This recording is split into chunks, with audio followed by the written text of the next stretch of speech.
Hello दोस्तों, स्वागत है आपका अपने इस चैनल फैक्ट स्टडी में। आज की वीडियो में हम बात करेंगे किसान आंदोलन से संबंधित। आप देख रहे हैं कितना बड़ा प्रोटेस्ट हो रहा है और इसके बावजूद गवर्नमेंट जो करवा रही है इनके साथ, कहीं आंसू के गैस के गोले छुड़वा रही है, कहीं इनके रास्तों में कीलें बिछा रही है, इस तरीके की चीज़ें हैं। और इसके बावजूद ये किसान हमारे दिल्ली पहुँच चुके हैं अपने प्रोटेस्ट के लिए।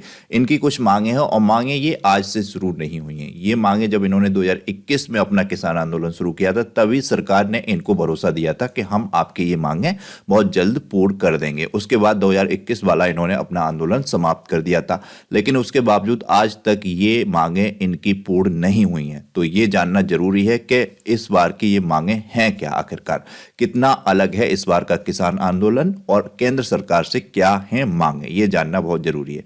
बिल्कुल जायज है। कुछ लोग मैंने देखे ट्विटर पर इनके खिलाफ भी लिख रहे थे। शर्म आनी चाहिए आपको। मतलब कि हमारे देश का किसान अन्नदाता है, जिसके आप कमाई हुई चीजों पर, चाहे वो कोई भी अन्न पैदा करता हो, उस पर आप मतलब बड़े होते हैं, पलते हैं, पूछते हैं। हमारे देश का इसी का मतलब आप विरोध करते हैं। ऐसे लोगों को बिल्कुल शर्म आनी चाहिए, मैं शुरुआत में ही कहना चाहूंगा। तो इस पर इनकी मांगे जानते हैं, उसके बाद आप भी बताइएगा कितनी जायज हैं इनकी ये मांगे। कहीं कोई मांग ऐसी तो नहीं है जो गलत है। तो ये यहां पर हमने ऐड किया है, पंजाब व हरियाणा के किसानों ने दिल्ली की तरफ हल्ला बोल दिया। शंभू बॉर्डर पर ये घमासान मचा हुआ है। शंभू बॉर्डर आपको पता होना चाहिए। और पुलिस ने आंसू गैस के गोले छोड़े, फिर कई आंदोलनकारियों को हिरासत में भी ले लिया। यहां तक कि ये भी कोशिश मतलब न्यूज आई कि गांव गांव जाकर पुलिस इनको सावधान कर रही है कि आप आंदोलन में शामिल ना हो।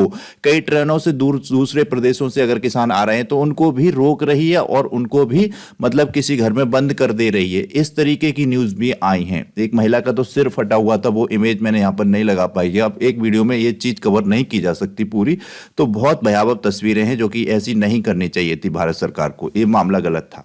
किसान अपनी मांगों पर डटे हुए हैं, तो ये जानेंगे हम आंदोलन 2.0 की मांगे आखिरकार हैं क्या। काफी इंपॉर्टेंट मांगे हैं, जैसे कि यहां पर हमने ऐड की हैं। केंद्र सरकार से किसानों की मांगे हैं क्या। पहली मांग जो है, किसान नेता न्यूनतम समर्थन मूल्य एमएसपी पर कानून बनाने की मांग कर रहे हैं। मिनिमम सेलिंग प्राइस एमएसपी, यानी कि अगर वो कोई फसल उगाते हैं तो उस फसल का एक तय निर्धारित मूल्य होना चाहिए कि इससे कम पर वो फसल बाजार में नहीं कोई भी खरीद सकता। आप इतना तय है, इससे अधिक ही खरीद सकते हैं। जैसे गेहूं है, उन्होंने कर दिया कि अभी गेहूं 2500 रुपए कुंटल होगा, सरकार ने डिसाइड कर दिया। तो अब कोई भी मतलब खरीदार वो 2500 रुपए कुंटल से कम में नहीं खरीदेगा, ना ही सरकार खरीदेगी। ये फिक्स हो गया। इस तरीके की ये मांग है और होनी भी चाहिए। कई बार देखते हैं कि फसल के रेट इतने ज्यादा बढ़ जाते हैं या कई बार बहुत ज्यादा डाउन हो जाते हैं और बिल्कुल किसान को नुकसान हो जाता है। मेरे मानने में तो ये बिल्कुल जायज मांग है। दूसरा पॉइंट है, किसानों ने दिल्ली मोर्चा के दौरान केंद्र सरकार की ओर से जिन मांगों को पूरा करने का भरोसा दिया था उन्हें तुरंत पूरा करने की मांग की है। बिल्कुल सही है। दिल्ली मोर्चा जब हुआ था उस टाइम अगर केंद्र सरकार ने जो मांगों को पूरा करने का भरोसा दिया तब वो मांग पूरी होनी चाहिए, इसमें क्या गलत है। तीसरा है, साल 2021-22 के किसान आंदोलन में जिन किसानों पर मुकदमे दर्ज किए गए थे उन्हें रद्द करने की मांग शामिल है। करने चाहिए रद्द। चौथा है, इस बार के आंदोलन में केंद्र सरकार से किसानों की मांग है कि पिछले आंदोलन में जिन किसानों की मौत हुई थी उनके परिवार को मुआवजा तथा एक सदस्य को नौकरी देने की मांग की गई है। बिल्कुल सही है, मिलनी चाहिए। पांचवा है, किसान नेता चाहते हैं कि लखीमपुर खीरी हिंसा के पीड़ित को केंद्र सरकार न्याय दे और परिवार के एक सदस्य को नौकरी दे। बिल्कुल सही है। इसमें बीजेपी के नेता शामिल थे, उन्होंने किसान पर किस तरीके से अपनी गाड़ी से रौंद दिया था, वो मामला था, तो उस पर न्याय मिलना चाहिए। छठवीं है, दिल्ली कूच करने वाले किसान नेताओं की इस बार सरकार से मांग है कि वह सभी किसानों को सरकारी और गैर सरकारी कर्जे माफ करे।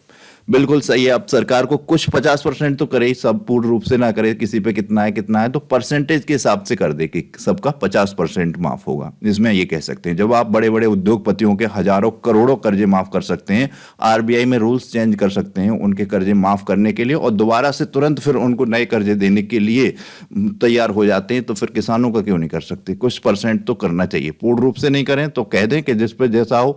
अब किसी पे 1 लाख होगा, किसी पे 2 लाख होगा, तो परसेंटेज के हिसाब से कर दें कि सबका 50% या 60% कर्जा माफ होगा। ये नेक्स्ट मांग है, 60 साल से ऊपर के किसानों को 10,000 रुपए पेंशन देने की मांग शामिल है। अच्छी है मांग। ऐसा है, नेताओं को पेंशन मिलती है, आप देखते हैं जितने भी विधायक हैं, सांसद हैं, सभी को। और ऐसे नहीं मिलती है, अगर वो एक बार बन गए तो एक बार की उनकी पेंशन जुड़ गई, दूसरी बार बनेंगे तो 2 बार फिर मिलेगी, दूसरी बार, तीसरी बार बन गए 3 पेंशन मारेंगे। इस तरीके का मामला है उनका भाई। तो उनकी मांग अगर ये पूर्ण नहीं कर सकते तो एक मांग इसमें रखें, नेता जितने भी हैं उनकी पेंशन बंद हो, क्योंकि गवर्नमेंट एम्प्लॉय की तो इन्होंने बंद कर ही दी है। तो फिर आप किस आधार पर खा रहे हो? आप इतने पैसे वाले पहले से हो, इतने आपके तमाम बिजनेस चल रहे हैं, इतना ज्यादा रॉयल लाइफ जीते हो, उसके बाद आप पेंशन 4-4 बार 5-5 बार की इंक्लूड करके खाते हो। शर्म आनी चाहिए नेताओं को इस बात पे। और किसानों को पेंशन नहीं दे रहे हो तो ये बिल्कुल सही है। 10,000 नहीं तो कुछ कम कर दो, 5,000 पर पेंशन कुछ दो, इससे कुछ आस बंधेगी उनकी। 8वीं मांग है कृषि व दुग्ध उत्पादों, फलों, सब्जियों और मांस पर आयात शुल्क कम करने के लिए भत्ता बढ़ाने की मांग की गई। 9वीं मांग है यहाँ पर किसान नेता किसान स्वामीनाथन आयोग की सिफारिशों को लागू करने की भी मांग कर रहे हैं। ये काफी इंपॉर्टेंट है, मैंने सारा पूरा इनका पढ़ा है किसान स्वामीनाथन आयोग का। इसमें सबसे इंपॉर्टेंट मांग एमएसपी वाली ही है। इन्होंने इसमें कहा है कि जितनी भी औसत लागत आती है, अलग अलग चीजों की हो गई औसत लागत, तो जैसे खाद बीज की हो गई, पानी की हो गई, कुछ लेबरी की हो गई, इस तरीके से सबका औसत निकाल के उतना एमएसपी देना चाहिए, उसमें 50% और मतलब जोड़ के उसका 50% प्लस करके उनको एमएसपी देना चाहिए। ये नियम होना चाहिए मिनिमम। इसी तरीके की और भी हैं आत्महत्या को रोकने से संबंधित, उस पर एक अलग वीडियो करूंगा। आपको पता होगा अभी एमएस स्वामीनाथन जी को भारत रत्न भी दे दिया गया है और साथ में चौधरी चरण सिंह को भी दे दिया गया। ये सब इसीलिए था कि इनका किसानों का जो है मामला ये इतना तूल ना पकड़े। सरकार एक हितैषीपन दिखाना चाहती थी। सिर्फ आप मात्र भारत रत्न देने से हितैषीपन थोड़ी ना हो जाएगा। उनकी ये जो डिमांड्स है, मांग है, एक तरीके से जायज मांग है, इनको पूरा करो तब आप हितैषी होगे।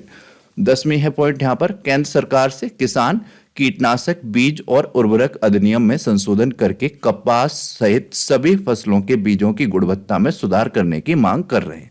जेन्युइन मांग है, गुणवत्ता में सुधार होना चाहिए, बिल्कुल सही मांग है, तो ये आपको पता होना चाहिए।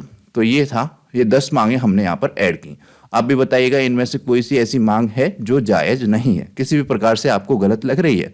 इसके बाद यहाँ पर एक ये न्यूज़ थी, अभी मैंने देखी, राहुल गांधी जी ने कह दिया है कि हम गारंटी से पूरे तरीके से एमएसपी लागू करेंगे और किसानों को ये हक देंगे। उनकी ये मांग पूर्ण रूप से पारित करेंगे।